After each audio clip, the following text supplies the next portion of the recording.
በስመ አብ ወወልድ ወመንፈስ ቅዱስ አሐዱ አምላክ አሜን። አንድ አምላክ በሚሆን በአብ በወልድ በመንፈስ ቅዱስ ስም ታኅሳስ 5 በዚች ቀን የኬልቅዮ ልጅ ታላቅ ነቢይ ኖህም አረፈ። ከስምዖን ነገድ የሆነ ይህ ጻድቅ ነቢይ ከነቢዩ ሙሴ በትንቢቱ 17ኛ ነው። በካህኑ ዮዳሄ በነገስታቱ በኢዮአስ በአሜስያስ በልጁ በኤዝያን ዘመን ትንቢት ተናገረ። ስለ ክህደታቸውና ጣዖታትን ስለማምለካቸው የእስራኤልን ልጆች ገሰጻቸው። እግዚአብሔርም ምንም መሐሪና ይቅርባይ ምሕረቱ የበዛ ቢሆንም ካልተመለሱ ጠላቶቹን ይበቀላቸው ዘንድ እንዳለው ለሚቃወሙትም የፍርድ ቀን እንደሚጠብቃቸውም በትንቢቱ ተገለጠ። ዳግመኛም ስለከበረ የወንጌል ትምህርትና ስለ ሐዋርያ እንዲህ ብሎ ትንቢት ተናገረ። የምስራች የሚናገሩ ሰዎች እግራቸው እነሆ በተራራ ላይ ቆሟል፣ ሰላምንም ይናገራሉ። ስለ ነነዌም ውሃና እሳት ያጠፋት ዘንድ እንዳላቸው ትንቢትን ተናግሮ እንደ ቃሉ ሆነ። ከእውነት መንገድ ተመልሰው በበደሉ ሰዎች ላይ እግዚአብሔር በውስጧ ታላቅ ንውጽውጽታ አድርጎ እሳትም አውርዶ እኩሌታዋን አቃጥሏታልና። በንስሐ ጸንተው ወደ እግዚአብሔር የተመለሱትን ግን ከክፉ ነገር ከቶ ምን አልደረሰባቸውም። የትንቢቱንም ወራት ሲፈጽም እግዚአብሔርንም አገልግሎ በሰላም አረፈ። ለእግዚአብሔር ምስጋና ይሁን፣ እኛንም በዚህ ነቢይ ጸሎት ይማረን፣ በረከቱ ከእኛ ጋር ትኑር ለዘላለሙ በእውነት አሜን።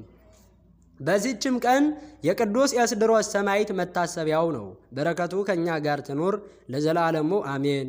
በዚህችም ቀን ደግሞ ከሮም አገር ቅድስት አውጋንያ በሰማዕትነት አረፈች። የዚህችም ቅድስት የአባቷ ስም ፊልጶስ ነው። እርሱም የእስክንድርያ አገር ገዥ ነበረ። ጣዖትንም ያመልክ ስሙ መምድያኖስ የሚባል የሮም ንጉሥ ለጣዖት የሚሰግድ ነው። ይህችም ቅድስት አውጋንያ በእስክንድርያ ከተማ ተወለደች። እናቷም ክርስቲያን ስለሆነች በስውር የክርስቲያን ሃይማኖትን አስተማረቻት።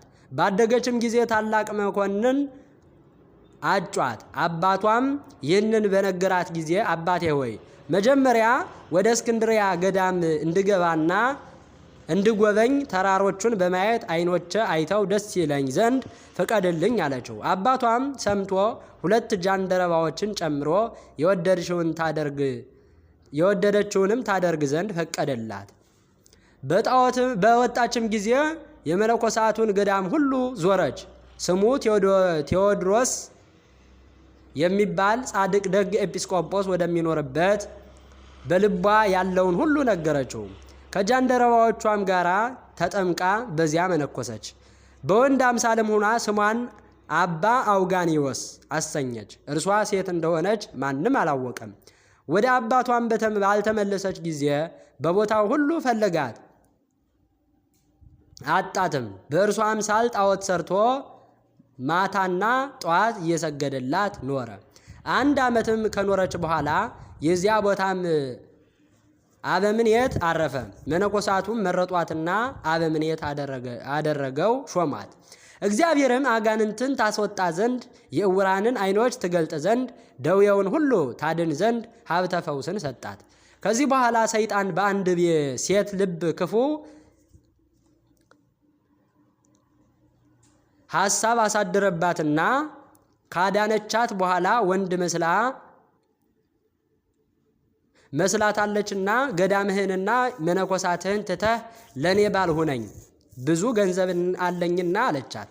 አባ አውጋኒዎስ የተባለችው ቅድስቷ እናቴ ሆይ ከኔ ዘንድ ሂጂ፣ ሰይጣን በከንቱ አድክሞሻል አለቻት። አሳፈረቻትም። ባሳፈረቻትም ጊዜ ወደ እስክንድርያ ገዢ ሂዳ እንዲህ አለችው፣ እኔ ወደ እገሌ ቦታ በሄድኩ ጊዜ ሊደፍረኝ ሽቶ ወጣት መነኩሴ በሌሊት ወደ እኔ መጣ። ወደ አገልጋዮችም ስጮህ ከኔ ዘንድ ወጥቶ ሸሸ። መኮንኑም በሰማ ጊዜ ይኸው የቅድስት አውጋንያ አባቷ የሆነ መነኮሳቱን ሁሉ አስረው ያመጧቸው ዘንድ አዘዘ። ባደረሷቸውም ጊዜ እንዲያሰቃዩቸው በሌላ መንኮራኩር ለሌላ መኮንን አሳልፈው ሰጧቸው። ከስቃዩም ጽናት የተነሳ ከእርሳቸው የሞቱ አሉ። የመነኮሳቱንም መጎሳቆል ባየች ጊዜ መኮንን አባቷን እንዲህ አለችው፣ ጌታዬ ሆይ ምስጢሬን እውነቱን እነግርህ ዘንድ የምፈልገውንም እንዳትከለክለኝ ማልልኝ አለችው። በማለላትም ጊዜ ወደ ስውር ቦታ ወስዳ ሚስጥሯን ሁሉ ገለጠችለትና ልጁ አውጋንያ እርሷ እንደሆነች አስረዳችው። መኮንኑም አይቶ በእውነት እች ልጅ አውጋንያ ነች፣ እኔም በአምላክሽ አመንኩ አላት። በዚያን ጊዜ መነኮሳቱ ይፈቷቸው ዘንድ በማሰቃየት የሞቱትንም ይቀብሯቸው ዘንድ አዘዘ። ወዲያውኑ ከነቤተሰቦቹ ሁሉ ጋራ ተጠምቆ ሁሉም ክርስቲያን ሆኑ። የእስክንድርያ ሰዎችም የሃይማኖቱን ጽናት ባዩ ጊዜ በወንጌላዊው ማርቆስ ወንበር ላይ ሊቀ ጳጳስ አድርገው ሾሙት። ክብር ይግባውና የጌታችንን የኢየሱስ ክርስቶስን ሃይማኖት እያስተማረ ብዙ ዓመታት ኖረ። ከዚህ በኋላ በእርሱ ፈንታ ሌላ ከሃዲ መኮንን ተነስቶ ይህንን ሊቀ ጳጳሳት ፊልጶስን በስውር ይገድሉት ዘንድ ጭፍሮቹን ላከ። በቤተ ክርስቲያንም ውስጥ ቆሞ ሲጸልይ ገደሉት። የሰማዕትነትንም አክሊል አገኘ። የሮም ሊቀ ጳጳስም የቅድስት አውጋንያን ዜና በሰማ ጊዜ ወደ እርሱ ወስዶ እርሱ በሰራው ገዳም ላይ እመምኔት አድርጎ ሾማት። የመነኮሳውያቱም ብዛት 3300 ነው። እነዚህን ከእርሱ ጋር የኖሩ 2 ጃንደረቦች በ2 አገሮች ላይ ኤጲስቆጶስነት ሾሟቸው። ከዚህ በኋላ ሌላ ከሃዲ መኮንን በተሾመ ጊዜ ክብር ይግባውና በጌታችን ኢየሱስ ክርስቶስ ስም ነፍሷን ለሞት አሳልፋ እስከሰጠች ድረስ ቅድስት አውጋንያን ይዞ በጽኑ ስቃይ አስተቃያት። የሰማዕትነት አክሊልንም ተቀበለች። ለእግዚአብሔር ምስጋና ይሁን፣ እኛንም በጸሎቷ ይማረን፣ በረከቷ ከኛ ጋር ትኖር ለዘላለሙ በእውነት አሜን። በዚህችም ቀን ደግሞ ከአስዩጥ አውራጃ ሻው ከሚባል ከተማ ቅዱስ ፊቅጦር በሰማዕትነት አረፈ። የዚህም ቅዱስ የአባቱ ስም መርመር የእናቱ ስም ማርታ ይባላል። እነርሱም ያለ ፍርሃት እግዚአብሔርን የሚያመልኩት እውነተኞች ጻድቃን ናቸው። ነገር ግን ልጅ አልነበራቸውምና ክብር ይግባውና ጌታችንን እየለመኑ ኖሩ። ለድሆችም ለጾም አዳሪዎችም ምጽዋት ይሰጡ ነበረ። እግዚአብሔርም ልመናቸውን ተቀበለ። ይህች የተባረከች ማርታም ይህን ሊቀ ፊቅጦር ጸንሳ ግንቦት 9 ቀን ወለደችው። እግዚአብሔርም በመፍራት ሰርተው ቀጥተው አሳደጉት። 20 ዓመትም ሲሆነው አባቱ ወደ ንጉሱ አቀረበውና ንጉሱም በአባቱ ፈንታ ምስፍናን ሾመው። አባቱ በዕድሜው ሽምግልና ሸምግሎ ነበርና ከጥቂት ወራትም በኋላ ጣዖታትን የማያመልኩ ክርስቲያኖችን ሁሉ ይገድል ዘንድ የንጉሥ ዲዮቅልጥያኖስ መልእክት ወደ እንጽና አገር መኮንን ደረሰ። መኮንኑ ክርስቲያኖችን እየፈለገ ወደ ሻው ከተማ ደረሰ። ያን ጊዜም ክብር ይግባውና ክርስቶስን እንደሚያመልከው ክፉዎች ሰዎች ይህንን ቅዱስ ፊቅጦርን ወነጀሉት። ያን ጊዜም እንዲያመጡት አዘዘና ባመጡት ጊዜ ለጣዖታት እንዲሰዋ አስገደደው። እምቢ ባለውም ጊዜ በወህኒ ቤት እንዲያስሩት አዘዘ። በዚያም እያለ የመላእክት አለቃ ቅዱስ ሚካኤል ወደ እርሱ መጥቶ ወደ ሰማይ አወጣው። የወህኒ ቤት ጠባቂዎችም ባጡት ጊዜ ተሸበሩ። ከ7 ቀኖች በኋላ አግኝተውት ወደ መኮንኑ ወሰዱት። መኮንኑ ግን እራራለትና ወደ ንጉሱ ሰደደውና ንጉሱም እግዚአብሔርን ከማምለክ የመልሰው ዘንድ በማባበል ብዙ ሸነገለው። መመለስም በተሳነው ጊዜ አውጣኪያኖስ ወደሚባል መኮንን ሰደደው። እንዲህም ብሎ አዘዘው፣ እነሆ ፊቅጦርን ወደ አንተ ልኬዋለሁ። ያንተ ምክር ከሰማ ለአማልክት ይሰዋ፣ ካልሰማህ ግን ግደለው እንጂ አትራራለት። ከዚህ በኋላ ወደ መኮንኑ ሊወስዱት እጆቹንና እግሮቹን አሰሩ። በአፉም የብረት ልጓም አግብተው በመርከብ አሳፈሩት። የእግዚአብሔር መልአክ ወርዶ ከማሰሪያው ፈትቶት ወደ መኮንኑ አደረሰው። ቅዱስ ፊቅጦርም መኮንኑንና ከሃዲያኑን ንጉሥ ሊረግም ጀመረ። መኮንኑም ተቆጣ፣ ጽኑ ስቃይን አሰቃይቶ በወህኒ ቤት አሰረው። በዚያም ሳለ ክብር ይግባውና መድኃኒታችን በብርሃን ሰረገላ ላይ ሆኖ ተገለጠለትና ቃል ኪዳን ሰጠው። ከዚያችም ቀን ጀምሮ ድንቅ ተአምራት በማድረግ ብዙ በሽተኞችን የሚፈውስ ሆነ። መኮንኑም ይህንን ሰምቶ ተቆጣ። ወደ እርሱ አስመጣውና ይመልሰው ዘንድ ወደ ደግሞ ሸነገለው። ቅዱስ ፊቅጦር ግን የረከሱ አማልክቶቹን ረገመ። በዚያን ጊዜ በፈረስ ጅራት ላይ አስረው የ1 ቀን መንገድ ያህል እንዲጎትቱት ከዚያም ከውሽባ ቤት እሳት ማንደጃ ውስጥ እንዲጨምሩት አዘዘ። እንዲሁም መልካም ተጋድሎን ፈጸመ። ስጋውን ግን ከዚያ ውሽባ ቤት አላወጡትም። በመሰላል ወርደው በአማሩ ልብሶች ገንዘው በሽቶች አጣፈጹት እንጂ። በላዩም ቤተክርስቲያን ሰሩበት። ለእግዚአብሔር ምስጋና ይሁን፣ እኛንም በጸሎቱ ይማረን፣ በረከቱ ከኛ ጋር ትኑር ለዘላለሙ በእውነት አሜን። በዚህችም ቀን የፊንጦር፣ የሐናንያ፣ የባርክዮስ፣ የዮሐንስ፣ የተጋዳይዋ የቅድስተ አውጋንያ አባት የፊልጶስ መታሰቢያቸው ነው። በረከታቸውም ከኛ ጋር ትኖር ለዘላለሙ በእውነት አሜን። በዚህችም ቀን የሰማዕት ቅዱስ ኢላውትሮስ መታሰቢያው ነው። በረከቱም ከኛ ጋር ትኖር ለዘላለሙ አሜን። በዚህችም ቀን ለእግዚአብሔር ሕግ የሚቀና ገድለኛው የሆነ ንጹሕ ድንግል ቅዱስ አባት አባ ገብረ ናዝራዊ አረፈ። የዚህም ቅዱስ ወላጆቹ በወገን የከበሩ እግዚአብሔርን የሚፈሩ ናቸው። አባቱም በቤተ ክርስቲያን ሕጓንና ስርዓቷን የሚጠብቅ ካህን ነው። እናቱም ፈጣሪዋን የምትወድ ደግ ሴት ናት። ይህም ቅዱስ በተወለደ ጊዜ በእውቀት እግዚአብሔርን በመፍራት በመማር አደገ። ከዚህ በኋላ ዲቁና በተሾመ ጊዜ የብሉይና የሐዲስ መጻሕፍትን የሚያነብ ሆነ። በኦሪትም ውስጥ የሰንበትን ቀን የሻረና ስራ የሰራባት በሞት ይቀጣ የሚል አገኘ። ከወንጌልም ውስጥ እንዲህ የሚል አገኘ። ከእነዚህ ትእዛዝ ታንሳለች ብሎ የሚያስተምር አንዲቱን የሻረ ለሰውም እንዲህ ብሎ የሚያስተምር በመንግሥተ ሰማያት የተለየ ይሆናል። የማያደርግ እና የማያስተምር ግን እርሱ በመንግሥተ ሰማይ የሚያደርግና የሚያስተምር ግን እርሱ በመንግሥተ ሰማይ ታላቅ ይሆናል። ዳግመኛም መድኃኒታችን አባትና እናቱን ያልተወ ሰውነቱንም ለመከራ አሳልፎ ያልጠላት ሊያገለግለኝ ደቀ መዝሙሬም ሊሆነኝ አይችልም ያለውንም አስተዋለ። ከዚህ በኋላ ወደ አቡነ ጎርጎርዮስ ሄደ። እርሱም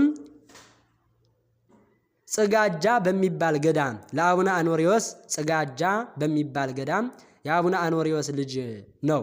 ከዚያም መንኩሶ በጾም በጸሎት በስግደት እየተጋደለ ኖረ። ከዚህ በኋላ ቅስና ተሾመ። ከዚያ ወደ ትግራይ አገር ሂዶ ከአባ ያዕቆብ ጋር ተገናኝቶ በቅዱሳን መጻሕፍቶች ቃሉን ተነጋገሩ።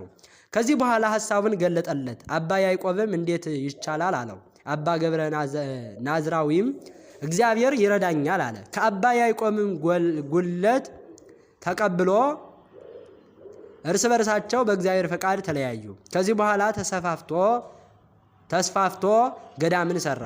ብዙ ሰዎችም ወደ እርሱ ተሰብስበው መነኮሳትን ሆኑ። ስለ ሰንበትና በዓላትም አከባበር እንደሚገባ ስርዓትን ሰራ። ለመነኮሳትም ከመድኃኒታችን ከልደቱና ከጥምቀቱ በዓል ከሰንበታትና ከበዓለ ሃምሳ በቀር በየሳምንቱ ሁሉ እስከ ማታ ያለማቋረጥ መጾም እንደሚገባቸው ስርዓትን ሰራ። ዳግመኛም የሌላውን ገንዘብ እንዳይነኩ እንዳይረግሙ በሕያው እግዚአብሔርም ስም እንዳይበሉም ለልጆቻቸው ይህንን ሁሉ ያስተምራቸው ነበረ። ለእርሱ ግን ለሚጸልየው ጸሎት ልክ የለውም። ነቢይ ዳዊት እግዚአብሔርን ሁልጊዜ አመሰግነዋለሁ፣ ምስጋናው ዘወትር በአፌ ውስጥ አለ ያለውን አስቦ ዳግመኛም ትእዛዝህን በማሰብ እጫወታለሁ፣ ሕግህን እሻለሁ፣ ትእዛዞችህንም አስተምራለሁ፣ ቃልህንም አልረሳም ያለውንም አስቦ ዳግመኛም ከሰባውና ደም ካለው ጣዕም ካላቸውም መብሎች ሁሉ ይከለከል። የጌታውን መከራ ለነፍሱ ያስባታልና እንባው ያለማቋረጥ ይፈስ ነበረ።